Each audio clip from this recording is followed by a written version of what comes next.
All right, we talked about 450 Bushmaster yesterday. We're going to talk about his big brother, the 458 SOCOM. All right, so another reason that people want the big bore cartridges in the AR-15. The AR-15 is one of the easiest guns you'll ever find to run under duress. But the 5.56 cartridge, sometimes it can leave a lot to be desired. And that was the experience of several U.S. Army Special Operations Command units during Operation Gothic Serpent in 1993. You probably saw the movie about it, Black Hawk Down. Me personally, obviously it's 1993. I was still a young kid. But because of where I live, I know some of those guys that were there. I grew up with their kids. I grew up teaching martial arts to their kids. So I know some of those guys. They're absolutely just phenomenal human beings. Damn sure good people to talk to. And I've heard them grumble about the performance of the M9 Beretta, the MP5, the M4, and the M16, and some of the Colt Commandos that some of the USASOC guys were running. There was a lot to be desired at that time, okay? And you see that still to this day.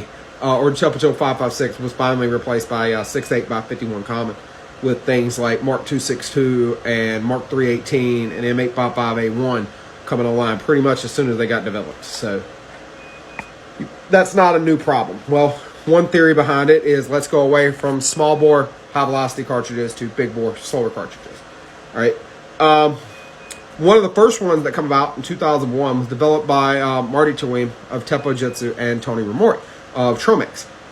It's called 458 SOCOM. The first rifle for it was released in February 2001 by Tromix. It's based off 50 Action Express case. So it's based off a small 50 caliber case, right? Pistol case. Neck down to run a .458 bullet.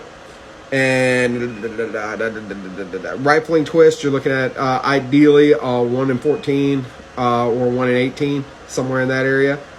Case length is 40 millimeters.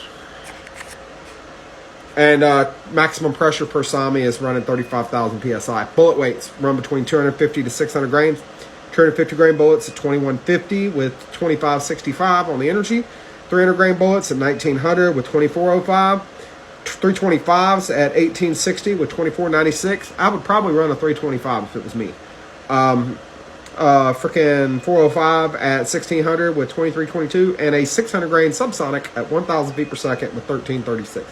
It's a very powerful cartridge. You can get at least one more round per magazine in 458 SOCOM than you would with 450 Bushmaster. For example, a 30 will hold 9 Bushmasters or 10 458 SOCOMs. Either one of them are very, very powerful.